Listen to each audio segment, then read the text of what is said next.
Ladies and gentlemen, our Continuum line is back. Now, I hope you remember this line because we actually looked at this Continuum line when we did Europe in the first quarter. And one of the things that we were looking at was if we plug countries along the economic Continuum line, do we find a correlation? A correlation means a connection. Is there a correlation between where they are on the economic line and where they are on the government line? Will one determine the other? So if they're at one point in the economic line, will that always determine where they will be on the government line? So we're going to do the same thing. Now, when we did Europe, we did Russia and Germany. Well, what we're going to do is we're going to take a look at Mexico, Brazil, and Cuba. So we're going to take a look at the economic line first, then we'll take a look at the government line. Okay, see what are the correlations. Now, by the way, when we talk about where each country is on the line, I'm going to be using some information. It's going to be in an article that I will link in the module for you. And that article will help you along with what we're doing on our Continuum line. And by the way, this Continuum paper, this will also be linked as well on the module. But all of this, both the line and the article, will help you with the assignment that we'll talk about at the end of this video. But we definitely need to know, why are the countries where they are on each line? So let's start with the economic line. So Mexico's right here in the middle. So you notice, first of all, we have market. Remember, market means the citizens run the business in the country. So the citizens own the businesses. They determine what will be sold, what the price is. They determine all the buying and selling. It's the citizens that control the market. In a command system is where the government owns all the businesses. The government determines what will be produced. The government determines what will be bought and sold and what the price will be, right? So there is no freedom for the citizens to run their own business. Now, we said when we see mixed in the middle, depends on what you mean. Sometimes by mixed, people mean socialism, and socialism is just another name for command/communism. Other times what people mean by mixed is, all right, I'm seeing some government ownership, sometimes of large corporations, and a lot of large companies, and some private ownership of smaller businesses, and we're not sure which way it's going to go. All right, this is what we're using mixed for in this case. All right. Now, if we notice, Mexico's in the middle between market and mixed. Now, if you look at the information about Mexico has pretty much, and that's mostly a market economy. You would think, oh man, they should be over here. There's one exception. Mexico's government controls the oil industry in Mexico. They own the oil industry. And if you think about oil, when you take petroleum out of the ground, petroleum, we use that term when it's in the ground. When it's out of the ground, we call it oil. But when you process that oil and turn it into gasoline, think about all the things in a society, all the places, all the companies, all the different things you do that require gasoline.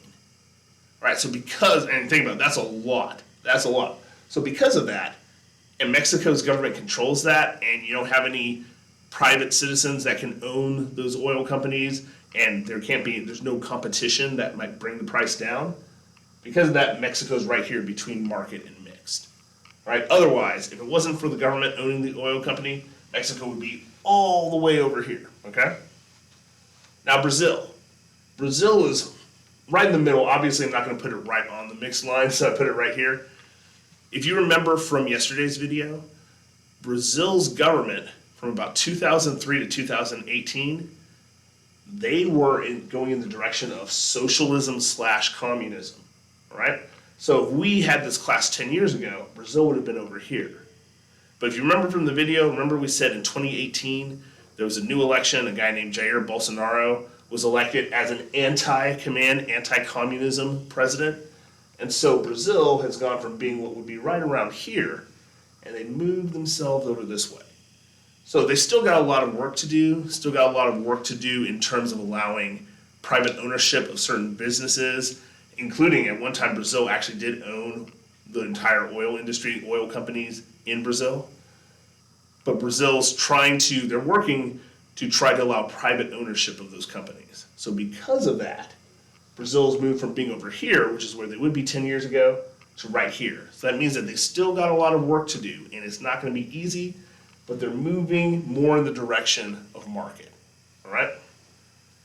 Then there's Cuba. All right? Cuba's all the way over here because, well, the government owns pretty much all the companies. There is no private ownership, whether it's of property or of business. The government owns it all. And because of that, Cuba has a command system, a communist system. All right? Now, let's take a look at the government line. Notice with Cuba, Cuba's got a command system, and they have a totalitarian government. So we see our first correlation, and this is kind of the big one. If you have no economic freedom, you're not going to have any government freedom. They both go together. I mean, think about it. Would you really have a totalitarian government? By the way, totalitarianism, if you forgot the definition, look at the first 5 letters, total. So the government has total control of the country. So that means freedom of speech is out the window, freedom of religion, freedom of the press, the right to bear arms, all that is gone. Well, if you have totalitarianism as your government system, and the government has total control, are they really going to allow private citizens to run their own business? No, they've got total control. They're also going to control the citizens economically. So this is why we see if there's no economic freedom, there's no government freedom. And if there's no government freedom, there's no economic freedom. So anytime we see a country here, we can just about bet they're also going to be over here as well. So that's Cuba. So Cuba's going to be to the left on both lines. Now, here's Mexico and Brazil. So if you remember from yesterday's video, Mexico and Brazil have representative democracies. So the people are able to vote on the leaders, they vote for the person, and then that person's elected, but they're answerable to the people because it's the people that choose the leaders. So there's representative democracy. So we have some governmental freedom. We have as much governmental freedom as you can when we're talking about the different types of governments when you're a democracy. And so you notice they're a democracy here, and we say, okay, let's look at our economic line. Mexico, again, if it weren't for that owning the oil companies, they would be over here. Brazil is moving their way back over here, right? So we can see a little less of a correlation between Brazil because Brazil's kind of been drifting out this way for a long time. But we still see, guess what? Because there's still governmental freedom, the people were able to make a change and move on the economic line, were able to move their country towards more freedom. With Mexico, you notice Mexico is also a democracy, and again, there's economic freedom. So we can look at this and we can see a correlation and go, all right, if you've got economic freedom, you're probably going to have governmental freedom as well. If you have governmental freedom, you're probably going to have economic freedom. So the two go together, and I want you to remember that because I promise you on a test that will show up again. I will want to know, can you remember that correlation? If there's no economic freedom, then there's no government freedom. If you have economic freedom, there's going to be governmental freedom. All right, that's going to be important. If you notice, if you guys held on or look back at the old video when we did the UK, Germany, and Russia, it's the same correlation. We see the same thing back and forth. No freedom, no freedom. Freedom, we go over here, or at least some degree of freedom, you're normally going to have governmental freedom of some sort as well. All right? Now, that's the overview. Now, if you look at the module, there is a question sheet that I will link. I believe there's 8 questions total. It's asking you questions about Cuba, Brazil, and Mexico. And what's good for you is you can use this continuum line to help you answer questions because you've got a visual to see, okay, I can tell where each country is located by looking at the continuum line. So that will help you answer some questions. I've also linked the articles that I use for a lot of the information that I just told you about. I've linked the articles to the module, and that will help you as well. So you can look through those. They're really, really short articles. They're half a page. But trust me, it could have been longer, but I just copy-pasted what I thought you would need. So it's going to be half a page for each country. And so you can look through that, and I highly recommend that you look through that. Okay, that will help you in figuring out, all right, where are these countries in terms of some of the questions that I'm being asked, okay? By the way, with the articles, I have to give credit where credit is due. So heritage.org/index, I will link that website in the description box for this video. It's a really good website. What I mean is this, one of my favorite websites. Every year, the Heritage Foundation, they rank all the countries in the world in terms of economic freedom. So from the most free to the least free. And they update it at the end of every year.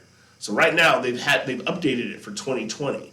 So you can see the number one country in the world, and it ranks all the countries on the planet and tells you why they're ranked where they are, and it's all about economics. So don't think that they're going to focus on social issues or different governmental things. They do actually talk about government corruption. That is part of it, because if you guys notice, government and economics is linked.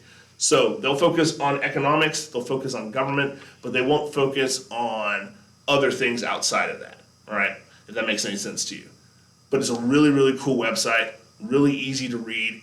They rank, again, not only do they rank all the countries on the planet, but they also rank them by region as well. So you can see, what are the top countries in the Americas, North and South America? What are the top countries in Africa? What are the top countries in Europe, Asia? All right, obviously Australia is one country, all right?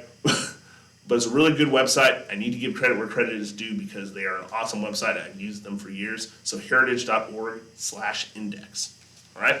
So remember, your assignment, what is your assignment? Look back at the module.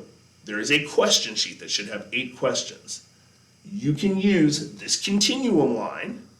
And again, I will link a blank copy of this continuum line that you can write the countries on yourself, and so you've got a copy. You can use the continuum line and the articles to help you answer those 8 questions. Once you've answered those 8 questions, I want you to go ahead and turn those questions into the box, okay? All right, take care, guys.